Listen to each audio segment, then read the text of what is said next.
آج جس ٹاپک پر میں آپ کے ساتھ بات کرنا چاہتا ہوں گو کہ بڑا ایک طریقے سے سینسیٹیو ٹاپک بھی ہے، اور اس کے بارے میں بات کرتے ہوئے ذرا شرم بھی آتی ہے، لیکن پچھلے کئی دنوں سے کئی لوگوں نے اس بارے میں سوال کیا ہے، اس لیے ہمت کر کے اس کا جواب آپ کو دینا چاہتا ہوں۔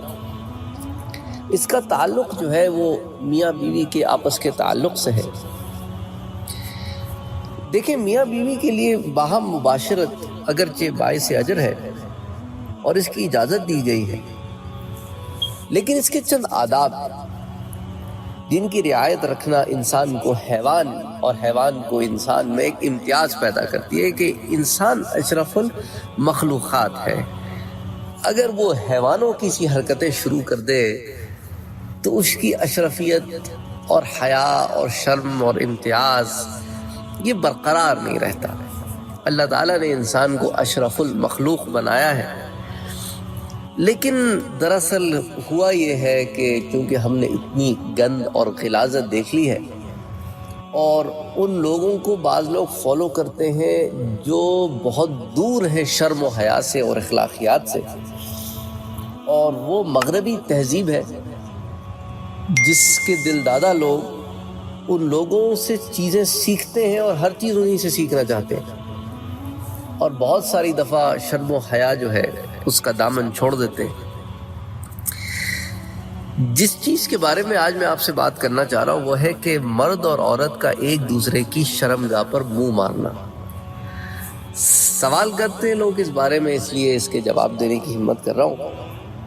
اس کی تفصیل بیان کرنے کی ضرورت تو نہیں ہے، لیکن چونکہ آج کل بہت سے لوگ اس کی شرعی حیثیت کو جاننے کی کوشش کرتے نظر آتے ہیں، اور اسی طرح جب ہم دارالافتاؤں میں جاتے ہیں تو وہاں پر بھی فتاوی اس سلسلے میں جاری ہوئے ہیں۔ تو اس ضمن میں چند ایک باتیں آپ کے سامنے پیش کرنا چاہتا ہوں۔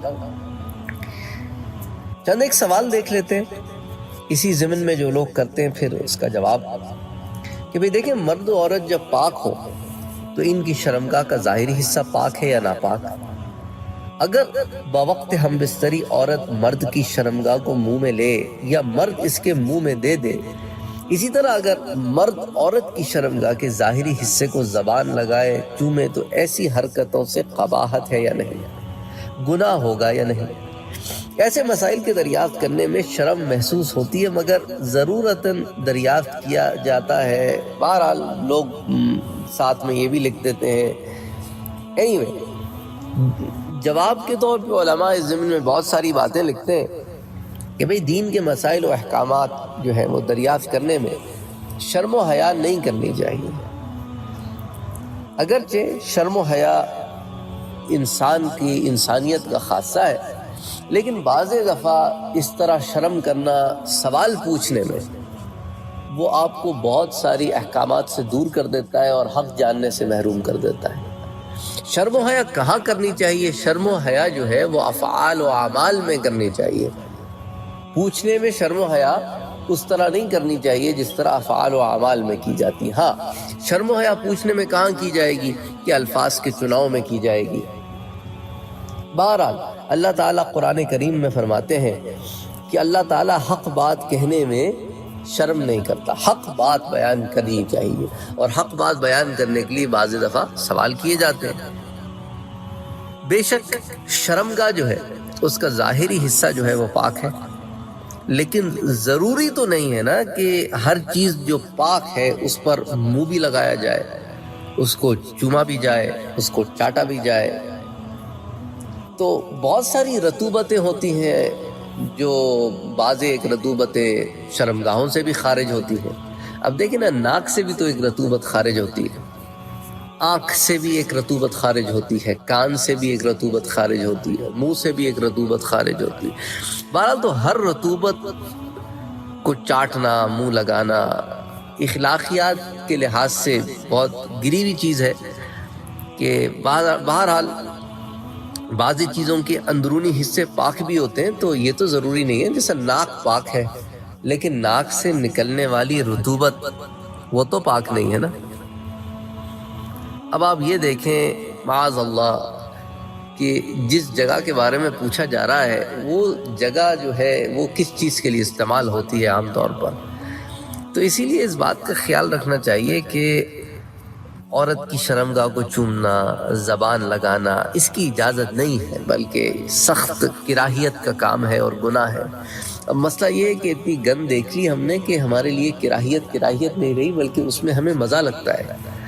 مسئلہ سارا یہ ہے کہ ہمارے ذہن اتنے گندے ہو گئے ہیں کہ اس کو پاکی پاک نہیں لگتی، ناپاکی پاک لگتی ہے، اور وہ پھر اس میں جواز ڈھونڈتا ہے کہ میں اس کے اندر کہیں سے کوئی جواز مل جائے. بعض دفعہ اس چیز کو ہم کہتے ہیں کہ ہم اپنی مرضی کے فتوے ڈھونڈ رہے ہوتے ہیں. اپنی مرضی کے فتوے ڈھونڈنے کے بجائے ہمیں یہ چاہیے کہ ہم دیکھیں کہ حق کیا ہے اور باطل کیا ہے. اب دیکھیں کتوں، بکروں، حیوانات وغیرہ کی خصلت کے مشابہ جو کام ہے وہ انسان کو زیبا نہیں دیتے، اور بہت سارے لوگ ان چیزوں میں پڑ جاتے ہیں، اور اصل میں جو شہوت جس چیز سے پوری ہوتی ہے وہ چیز پیچھے چلی جاتی ہے. اچھا، دوسری طرف علماء یہ بھی لکھتے ہیں کہ عورت فاعل نہیں مفعول ہوتی ہے، بس صحبت اس کی اختیار کی بات نہیں ہے. تو اسی لیے خواتین جو ہے وہ اس ضمن میں احتیاط کرتی ہیں، اور بعض دفعہ مرد حضرات انہیں مجبور کرتے ہیں ایسی چیزیں کرنے کے لیے جو قبیح ہوتی ہیں، گندی ہوتی ہیں، غلیظ ہوتی ہیں. تو ایسی چیزوں سے بچنا چاہیے، ایسی چیزوں سے محفوظ رہنا چاہیے. اب دیکھیں نا، فتاوی عالمگیری میں ایک بات آتی ہے کہ فی النوازل اذا دخل الرجل ذكره في فم امرأته قد قیل یکرہ وقد قیل بخلافه كذا في الذخیرہ. تو فتاوی عالمگیری کی جلد نمبر 6 صفحہ نمبر 264 پر کتاب الکراہیہ میں انہوں نے اس ضمن میں بات لکھی ہے کہ یہ کراہیت کا عمل ہے، بالکل کراہیت کا عمل ہے. اب اس کو آپ عام زبان میں یہ دیکھیں کہ جس منہ سے کلمہ پڑھا جاتا ہو، قرآن مجید کی تلاوت کی جاتی ہو، درود شریف پڑھا جاتا ہو، کیا اس منہ کا مقام یہ ہے کہ اسے اس گندی جگہ پہ رکھا جائے؟ ہماری تو ویسی زبانیں اور منہ اتنے گندے ہیں گناہوں سے، برائیوں سے. وہ ایک شاعر نے کیا خوب کہا ہے، فارسی کا شعر ہے، ہمارے استاد ہمیں اکثر سنایا کرتے تھے کہ 1000 بار بشویم دهن ز مشک و گلاب، نور نام تو گفتن کمال بے ادبی است.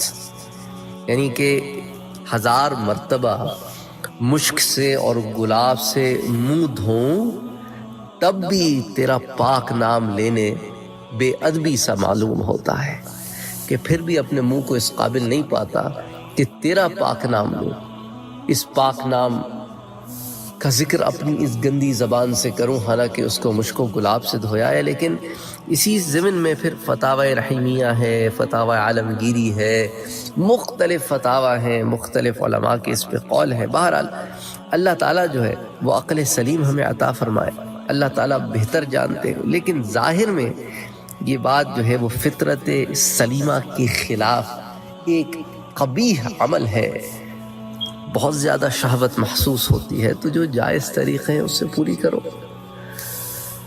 اللہ اکبر، اللہ اکبر. اب اتنا گند و بلا دیکھ لیا ہے کہ لذت کے انداز بدل گئے. اللہ تعالی ہمیں بھی محفوظ رکھے، ہمارے آنے والی نسلوں کو بھی محفوظ رکھے. وما علینا الا البلاغ. اسی طرح کی اسلامک ویڈیوز حاصل کرنے کے لیے ہمارے چینل دا اسلامک اسٹوڈیو کو ضرور سبسکرائب کریں، اور ساتھ والے بیل آئیکن کو بھی ضرور پریس کریں تاکہ آنے والا ہر نوٹیفیکیشن آپ کو بر وقت مل سکے.